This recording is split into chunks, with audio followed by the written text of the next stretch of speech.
It's a giant flying dinosaur that we're going to tether off the back of this truck and fly it that's the size of an airplane.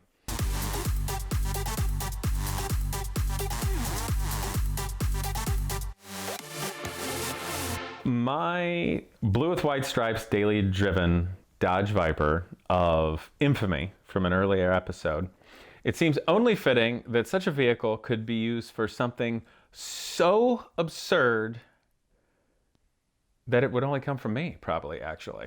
A car is a great thing. It's a work of art. It could be sport, it can be transportation, it can be fun, but it can also be a tool. And a Dodge Viper with approximately 500 horsepower has enough torque and speed and everything to be agile, like if you wanted to use it to launch a small aircraft off a tether or something like that. And last year with Genius Garage, we started the aerospace program. We were building a Sopwith Camel biplane. And there was an idea that's been stuck in my head for years because, as you do, you think of things. And one day I was at the Pittsburgh Natural History Museum looking at dinosaur skeletons. And I looked at the pterosaur, flying dinosaur, on the ceiling, and I looked at the skull and thought to myself, that would make a great cockpit. Wait a minute. So long story short, I had this ridiculous idea for years to build a full-scale flying model of the largest pterosaur that ever flew. And they're realistically, believing the wingspans of better part of 40 feet. This is a large, this is the size of a medium fixed wing aircraft, okay? And of course, with students, you like to one-up each other. With Genius Garage, you like to do the biggest, best engineering project you could. And I've been thinking about this for years. Built the thing, built a giant model, which was absurd because it took up nearly the entire Genius Garage facility and you could barely assemble the whole thing in there because it was much larger than the airplane we just made. And my first idea was, we can launch this thing off the back of the Viper. It'll be perfect. So what I'll do is, it's got the Hennessy wing, and if that's strong enough, I can use that as part of a jig to hold it up and get it at the right attitude angle. I'm gonna sit on the roof, and I'll take the back glass out of it and the subwoofer out and whatnot. And I'm thinking, okay, how am I gonna, what tether can I launch this thing at that's got enough power to hold something that's the size of a medium fixed wing aircraft? Right, and it's not going to lift the car off. You figure out the right speeds and all for that. But it's going to have to move pretty quickly and be able to take the power and have a line that's strong enough. And then, am I going to have any control surfaces in this when I'm driving the Viper? The Viper will work, but is it going to be radio control? Am I going to have a camera on this? One of the best ridiculous ideas I ever came up with was, first of all, nobody has a winch that's that fast, like a trailer winch or something, if you're going to launch effectively a giant flying dinosaur off of a Dodge Viper, because that's totally normal, right? But a deep sea crab trap winch moves pretty quickly.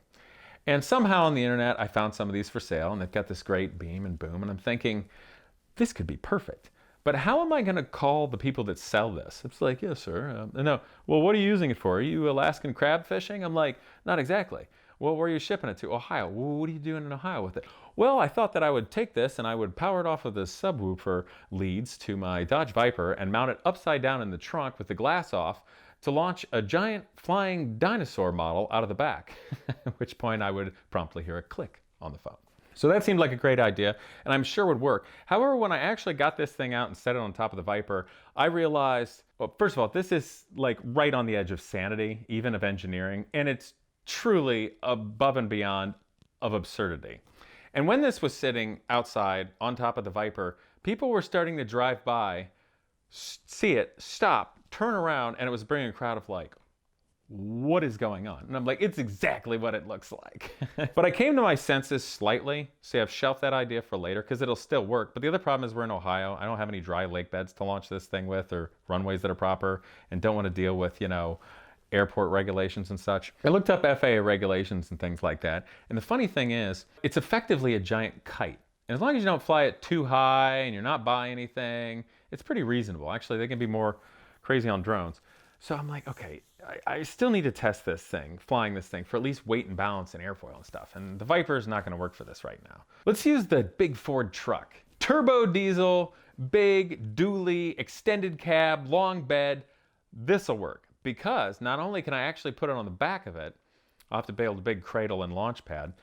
You can put people in the back and we can man this thing and somebody can drive it and you get a sunroof. It's perfect. There's actual genuine tangible, worthwhile reason to tether something on or off the back of a truck in flight or a Dodge Viper. It seems ridiculous, and it is, and it's kind of fun because it's a very visceral way to do something. But one, I don't have a wind tunnel that big. And, you know, you can computer model stuff, but that's not the real world. And, of course, I like to go 100%. And if I wanted to build a full-scale flying pterosaur, it's going to have to be big. So immediately started fashioning a giant launch cradle, which ended up being the full width of what you could legally drive down the road out of wood at the attitude angle you want, effectively most in flare. And I actually made this giant pterosaur model reasonably taken down. The pinky finger bones, which are effectively the leading edge of the wings, are carbon fiber and has the membranes, and all comes down, and the neck and legs and everything come off, which is great. I got some students. An old buddy of mine from high school has got this giant farm. It's dead flat, and there's some gravel roads on his private property, and this is perfect. We'll test it there. So some of the students totally in for testing it out and get it going, and we're in the back of the truck, and we take it out to the farm. So we're driving with the truck and the pterosaur and the entourage of students and student family that think this is too hilarious to miss.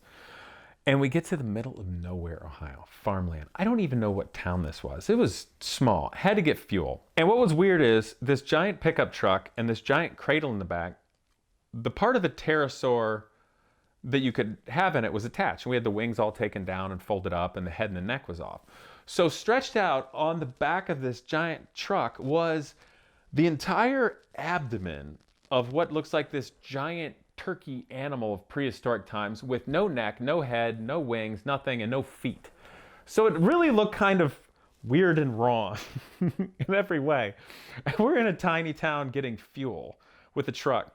And I remember getting fuel, I'm waiting for the students, I'm being all serious, you know, we got something to do. And this woman comes up, which she was missing a few teeth. Not saying that says anything, but that was it. She was very polite. And she comes up to me, she goes, "Pardon me, what is that?"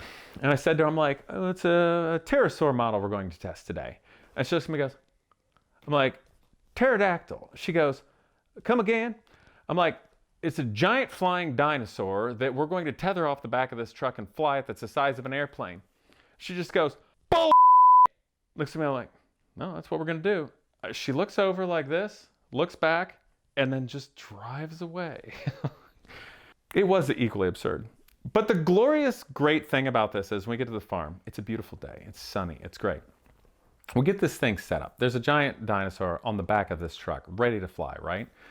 So we have a system of pulleys, which makes sense to me, a giant fixed wing, like this massive kite, that comes down to it. So we have one person, which I gave my old motorcycle road racing gloves with the carbon fiber knuckles to hold on to, because that'll be reasonable to control pitch and general control there.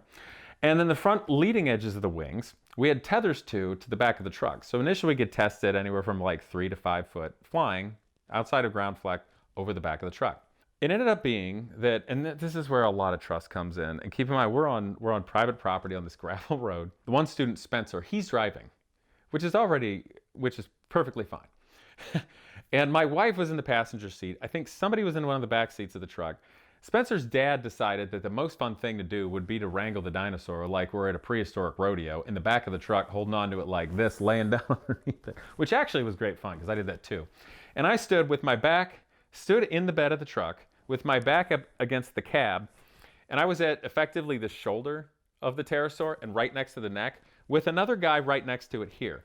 Initially, I calculated and figured based upon weight and surface area of the wing, airfoil, and all that sort of thing, that I figured it would get up in the air about 35 miles an hour.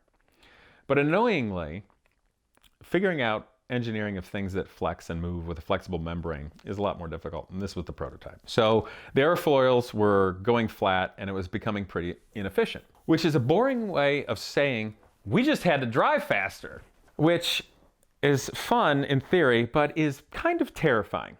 When I realized I am standing in the back of a pickup truck with my back against the bed going backwards at 45 to 50 miles an hour with a student of mine driving on a gravel road with a ditch on the side, and I'm going to wrestle something the size of a medium fixed wing aircraft with a rope and gloves. And it actually worked. We started off reasonable, bring it up to 30, 35 miles an hour. You get a high angle of attack right there, and this thing starts to lift up. This is genuinely terrifying. Genuinely terrifying, but so exciting at the same time. And it's a mental exercise in weight and balance and moving the things around. So you'd start to see where it would be a little off or unstable and balancing it. But the thing that's so cool, it's like let's have this amazing nation of like engineering and prehistoric thing that no one's ever done or seen fly. But basically, we just want to be in the back of a pickup truck on a farm going, yoo-hoo, wrestling a dinosaur, which it turned into. It became more exciting because when the thing would actually get up and it being and flying, when it's not perfect or unstable, all of the horrible things of flight can occur. So if it becomes unstable and starts to yaw with that long neck and head fin, it's a lot bigger than I am. So all of a sudden grabbing onto the neck of this thing and pulling it down like that is wild. And my wife would be popping out of the sunroof like a little prairie, just going, ah. And there was a moment too, and she was riding in the back of a four-wheeler, filming it from behind.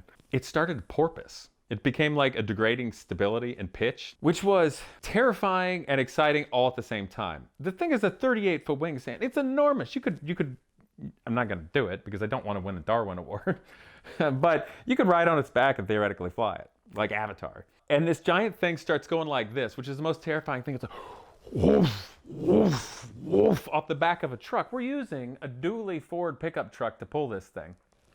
Trying to grab it. I'm like, Spencer, stop! He hits it, it comes down out of that and like lands on me like this. But I know we're close. So naturally, a scrappy engineer, they want to get the dynamic stability of this right. The balance is a little off. We've got the right pull as well as we can do with the ropes, and we're figuring that out minutely. And I'm like, it just needs the CG pushed to the back a little bit. So we had a couple little pieces, a couple 2x4s. I just duct taped them into the toes of the animal at the back. And it was just enough to change the center of gravity. And there, toward the end of the day, actually started to fly nice. It was the coolest thing ever to be there with a bunch of young engineers that were scrappy, doing something that had never been done, that was so absurd that everybody should rightly laugh at it, and did, and we all had fun with it. But we genuinely got to, that day, off the back of the Ford truck, and maybe in the future, launching off the back of that Dodge Viper, fly a full-scale model of the largest flying animal that ever lived. A pterosaur from the Cretaceous period.